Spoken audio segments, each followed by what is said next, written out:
4 Temmuz 1971'de bir goril doğdu. Bu goril diğer tüm gorillerden, hatta tüm hayvanlardan çok daha farklıydı. Çünkü o gerçek anlamda insanlaşabilen tek hayvandı. Öyle ki goril Koko insanlarla iletişim kurabiliyordu. İnsanlarla konuşabiliyordu. O işaret diliyle dertlerini ve isteklerini anlatabiliyordu. Üzüntüsü, öfkesi ve sevgisi gibi duygularını da aynı şekilde dışa vurabiliyordu. Garip ve biraz sapıkça takıntıları da vardı. Mesela meme ucu takıntısı. Koko kendini kraliçe olarak görüyordu. Mizah yapabiliyordu. Araba kullanıyordu. Yeni kelimeler bile üretiyordu ve bir sürü evcil hayvanı vardı. Hayvanın evcil hayvanı. Ölüm hakkında düşündürücü şeyler söyledi. O hayvanlar arasında gelmiş geçmiş en yüksek IQ'ya sahipti. Yapılan testlerde IQ'sunun 70 ile 90 arasında olduğu sonuçlandı. Verilere göre Türkiye'nin IQ ortalaması 86.8'miş. En zeki ülke olarak bilinen Japonya'nın ise 106. Bir goril olarak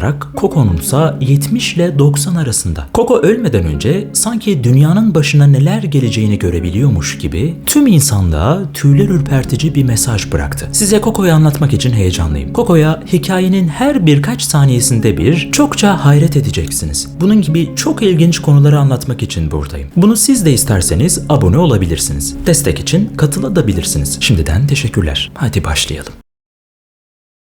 Koko 4 Temmuz'da Kaliforniya'da bulunan bir hayvanat bahçesinde doğdu. Çocukluk dönemi çok zor geçti. O doğduğu hayvanat bahçesindeki tutsak gorillerin 50.siydi. Ve hayatının daha ilk aylarında ölümcül bir hastalığa yakalandı. Bu yüzden Koko'nun bebekliği annesiz geçecekti. Çünkü ona hastalığı yüzünden bir bakıcının bakması gerekiyordu. Bir süre sonra Koko'nun tedavisi nihayet bitti ve tekrar annesinin yanına getirildi. Annesi Koko'yu reddetti. Ona kendi yavrusu değilmiş gibi davrandı. Bu yüzden daha bebek yaştaki Koko, yabancı gorillerle dolu koskoca kafeste sahipsiz, tek başına kaldı. Ama Stanford'dan genç bir kadın öğrenci Koko'yu sahiplenmek istedi. Penny Patterson. Penny hikayemizin başrolü. Tabii goriller sayılmıyorsa. Yetkililer Koko'yu ancak hayvanat bahçesine en az 4 yıl geri vermemek şartıyla Penny'nin isteğini kabul etti. Yani aslında hayvanat bahçesi yetkilileri Koko'yu pek de istemiyordu. Bu arada 4 yıl olacağı beklenen bu Penny ve Koko birlikteliği Koko'nun ömrü boyu sürecekti de onların henüz bundan haberi yoktu. Penny bir psikoloji öğrencisiydi. O Koko'nun hem bakıcısı hem de eğitmeni olacaktı. Penny doktora araştırmalarının bir parçası olması için Koko'yu eğitmek istedi. Ona işaret dilini öğretmek için çalışmalara başladı. Çeşitli zeka testleri yaptı. Ama Koko kendisine yapılan bu zeka testlerini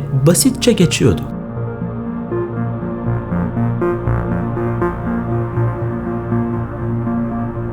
Can you find the eyes in this picture?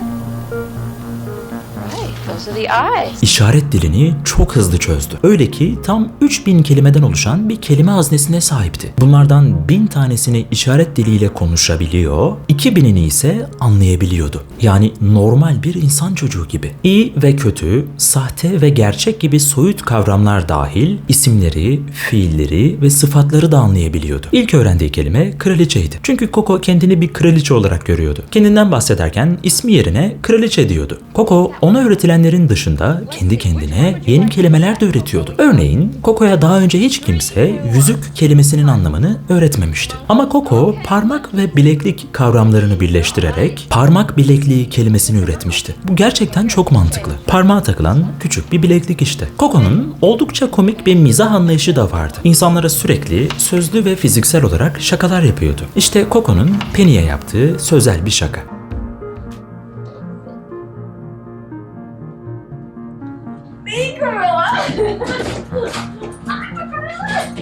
Mesela bir keresinde de Penny'nin saçını çekiştirdikten sonra işaret diliyle üzgünüm deyip gülmüştü. Bildiğiniz yaramaz bir insan çocuğu gibi. Abone olmayı unutmayın.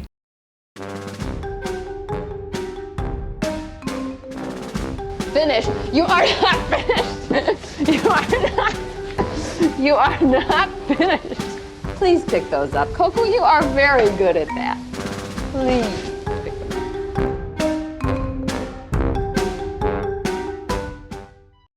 Coco'nun mizahi bir yeteneğe sahip olması onun zihin kuramını kapsadığını da belirtiyordu. Zihin kuramı normalde insanlar için var olan, kişinin diğer insanların duygu, niyet, inanç ve zihinsel durumlarını anlayabilme becerisidir. Yani buna bir nevi empati diyebiliriz. İşte goril Coco'da bu beceri vardı. Mizahını bu sayede yapabiliyordu. Bu insani bir beceri. Coco gerçekten bir maymundan öteydi.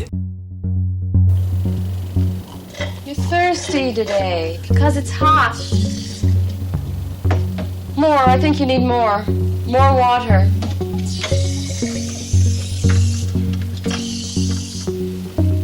Okay, that's enough.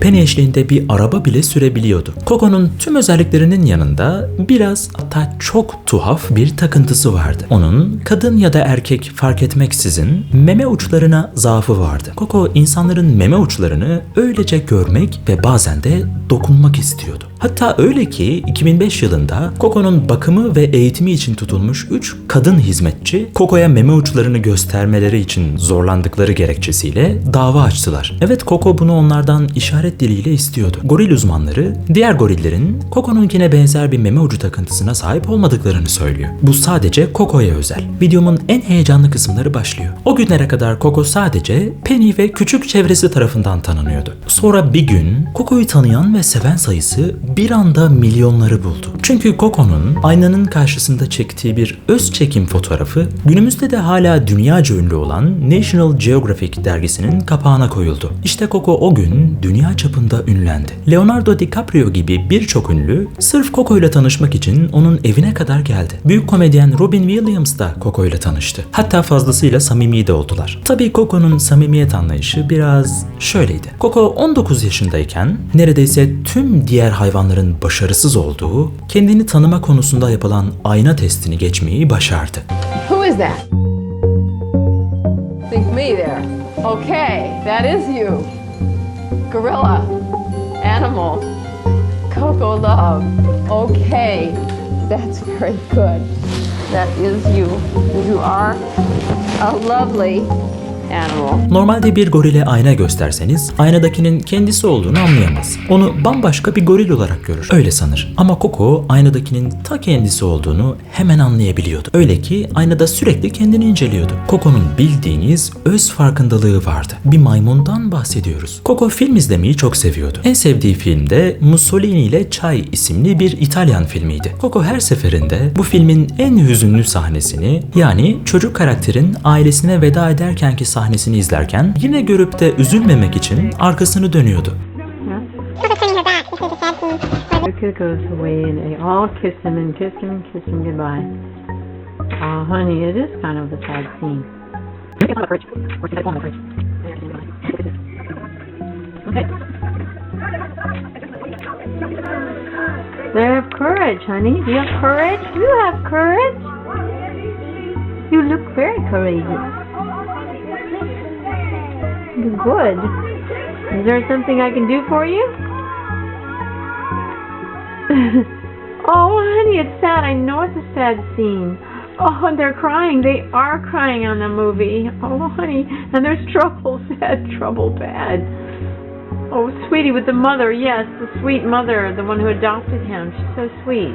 Ayrıyeten Coco, dinozorların anlatıldığı Jurassic Park filminden çok etkilenmişti. Ta öyle ki Penny'nin söylediğine göre kendi dinozor oyuncağından bile korkmaya başlamıştı. Coco bir Noel gecesinde Penny'ye bir kedi istediğini söyledi. İlk başta Penny, Coco kediye yanlışlıkla da olsa zarar verir diye ona peluş, yavru bir maymun verdi. Coco bunun gerçek olmadığını hemen anladı. Peluşu fırlattı ve elleriyle üzgün işareti yaparak ondan gerçek bir kedi istediğini söyledi. Sonunda Coco'ya terk edilmiş yavru kedilerin arasından birini seçme hakkı verdiler. Coco aralarından en minik olanı seçti ve onu küçük bir topa benzettiği için All Ball ismini verdi. Coco All Ball'a hep kendi yavrusuymuş gibi baktı. Hatta onu emzirmeyi bile denedi. Coco koskoca, kaba cüssesine rağmen All Ball'a canı acımasın diye çok nazik davranmayı başarabiliyordu. Coco All Ball'a, yani ona göre kendi yavrusuna karşı çok sevgi doluydu. Ona aşırı bağlanmıştı.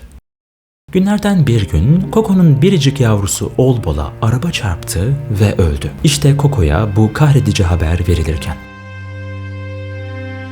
Coco, All Ball, I went in right away and I said, Coco, something's happened to your kitty and he won't be here anymore. You know, the cat has died.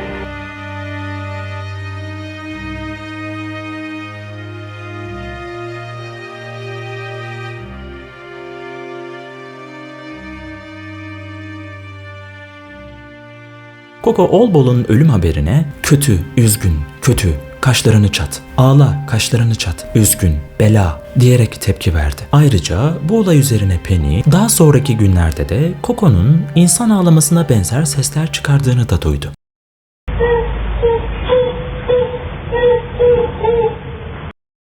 Sonralarında Coco, yavrusu Olbol ölmeden önce birlikte çekildikleri bir fotoğrafla National Geographic dergisinin kapağında yine yer aldı. Coco, Olbol'un ölümünden sonra birçok kediye baktı ve Penny, Coco'nun bu kedi hayranlığı üzerine Coco'nun Yavru Kedisi isimli bir kitap yazdı.